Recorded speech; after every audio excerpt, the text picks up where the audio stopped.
Hello guys, ரொம்ப நாளைக்கு அப்புறமா இன்னொரு ஷார்ட் ஸ்டோரி வீடியோவில் பார்க்குறேங்க. மகிழ்ச்சி. இன்றைக்கி the boarding house short story by James Joyce. வாங்க கிளியராக பார்ப்போம் என்னென்னு.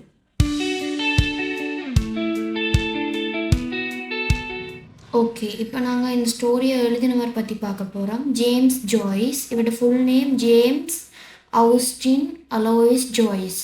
இவர் ஒரு நாவலிஸ்ட், போயட் எல்லாமே எழுதியிருக்கார். அதில் நாங்கள் பார்க்க போகிறது வந்து த போர்டிங் ஹவுஸ்.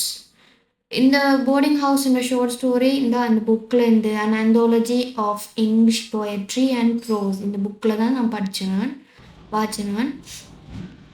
வாங்க இதை வந்து டீட்டெயில்டாக பார்ப்போம். கேரக்டர்ஸ் பற்றி உள்ள ஷார்ட் ஸ்டோரியை பார்ப்போம். ஓகே, இது வந்து ஒரு சாம்பிள் பிக்சர். இந்த பிக்சரில் இருக்கிறது வந்து மெயினான கேரக்டர்ஸ் வரையினம். மிஸ்ஸஸ் மூனி, போலி மூனி, ஜாக் மூனி. அதாவது மிஸ்ஸஸ் மூனியோட பிள்ளைகள் தான் போலி அண்ட் ஜாக். அந்த ஹஸ்பண்டை, மிஸ்ஸஸ் மூனியோட ஹஸ்பண்டை பற்றி சொல்லல பெருசாக இந்த புக்கில். இதில் ஜாக் வந்து ஒரு எல்டர் பிரதராக இருப்பார். போலி வந்து 19 years old girl. She is pretty also. இதில் மிஸ்ஸஸ் மூனிக்கும் அவரோட ஹஸ்பண்டுக்கும் இடையில ஒரு சண்டை வருது. ஸோ அந்த சண்டையால் அந்த ரெண்டு பேருக்கு இடையில ஒரு பிரிவு வருது. பட் அங்கே வந்து அந்த காலத்தில் டிவோர்ஸ் வந்து இல்லாததால் செப்பரேட் ஆகினும் ஒரு ப்ரைஸ்ட்டு போயிடும், ஒரு பாதிரியார்கிட்ட போய் ரெண்டு பேரும் வந்து மியூச்சுவலாக டிவோர்ஸ் வாங்கினோம். டிவோர்ஸ் மீட் செப்பரேட் ஆகினோம். அதில் கொஞ்சம் அலோவன்ஸ் வந்து மிஸ்ஸஸ் மூனிக்கு கிடைக்குது. ஸோ மிஸ்ஸஸ் மூனி அதை வச்சுக்கொண்டு அவன் ரெண்டு பிள்ளைகளையும் கூட்டிகிட்டு போய் ஒரு போர்டிங் ஹவுஸ் ஒன்றை ஸ்டார்ட் பண்ணுறா. ஆக்கள் வந்து தங்கி இருந்து போகிறதுக்கு ஏற்ற மாதிரி ஒரு விஷயம்தான் போர்டிங் ஹவுஸ். ஓகே, இதில் மெயின் கேரக்டர் பார்த்துட்டோம். இப்போ அந்த பொலியை பற்றி பார்ப்போம். பொலி ஒரு young pretty girl, 19 years girl. அவள் வந்து ஃபர்ஸ்ட்டாக மிஸ்ஸஸ் மூனி வந்து அவள் ஒரு டைப்பிஸ்டாக, ஒரு கோன் செல்லருக்கு கீழே டைப்பிஸ்டாக ஒர்க் பண்ணுறதுக்காக அவள் அனுப்புகிறா. ஆனால் அவள் அந்த செப்பரேட் ஆகி வந்த பிறகு, ஆனால் அதுக்கு பிறகு வந்து அவன் அப்பா பொலி வந்து பொலிகிட்ட வந்து தொந்தரவு பண்ணி காசு வேணுமென்று டிஸ்டர்ப் பண்ணி கொண்டு இருக்கிறதால மிஸ்ஸஸ் மூனி என்ன செய்கிறா, அந்த ஒர்க்லேருந்து அவள் ஸ்டாப் பண்ணிடுறா. அதுக்கு பிறகு அவட பொலியிட வேலை முழுக்க என்ன, அந்த போர்டிங் ஹவுஸில் இருந்து வராக்களை பார்த்து கொள்வது, அந்த மாதிரி வேலைகள் தான் செய்து கொண்டிருக்கிறா. ஸோ அந்த கட்டத்தில் வந்து மிஸ்டர் டோரன் என்ற ஒரு ஆள் வாரார். அவர் வந்து லொட்ஜராக அந்த போர்டிங் ஹவுஸில் ஸ்டே பண்ணுறார். அவருக்கு ஒரு ஜாப் இருக்குது, மரியாதை இருக்குது சொசைட்டியில். அண்ட் அதோட அவர் வந்து சர்ச்சுக்கும் போய் வந்து கொண்டிருக்கிற ஒரு ஆள். ஸோ இப்படி வேலை முடிச்சுட்டு வந்து நிற்கிற போலியோட இவருக்கும் இடையில வந்து பேச்சுவார்த்தைகள் நடக்குது. ஸோ அந்த பேச்சுவார்த்தை ஃப்ரெண்ட்ஷிப்பாக இருந்தாலும் அதெல்லாம் நோட் பண்ணுறா மிஸ்ஸஸ் போலி. எல்லாத்தையும் நோட் பண்ணுறா, பட் கண்டுக்காமல் விடுறா. பட் ஒரு கட்டத்துக்கு மேலே அவரோட ரிலேஷன்ஷிப் வந்து ரொம்ப இன்டிமேட்டாக மாறுது. ஸோ அதால் வந்து கண்டிப்பாக இதை வந்து ஒரு அம்மாவாக இருந்தால் அவள் வந்து என்ன செய்வா, தடுக்கத்தான் பார்ப்பா.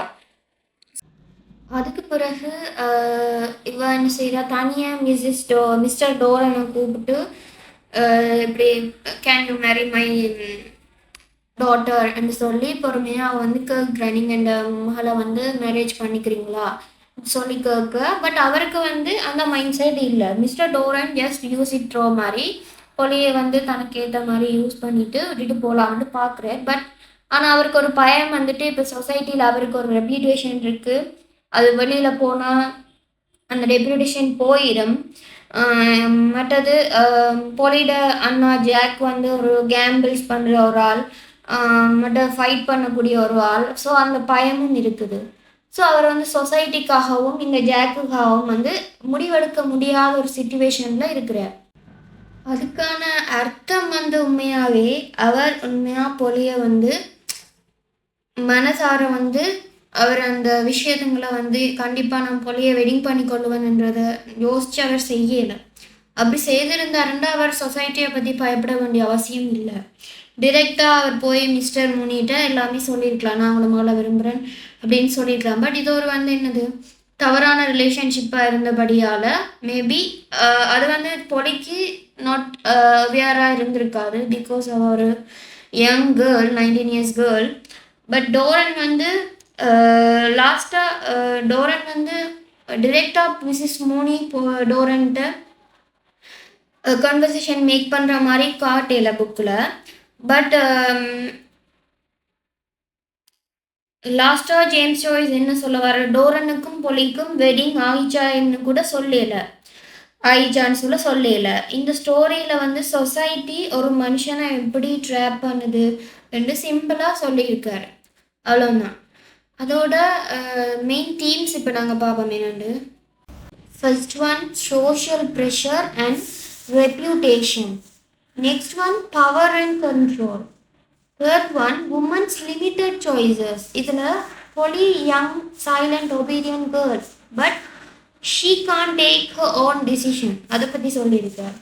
த போர்டிங் ஹவுஸ் அந்த நேம் இருந்தாலும் இது போர்டிங் ஹவுஸ் பற்றி மட்டும் இல்லாமல் இந்த ஸ்டோரி டப்ளின் சொசைட்டியில் ஒரு மனுஷன் எப்படி இந்த ரெப்யூட்டேஷன்களால் வந்து கண்ட்ரோல் பண்ணுவாங்கன்றதை பற்றி ஸ்டோரியை வந்து சொல்லியிருக்கார் ஜேம்ஸ் ஜாய்ஸ். ஓகே, இவ்வளோ தான் இந்த ஷார்ட் ஸ்டோரி.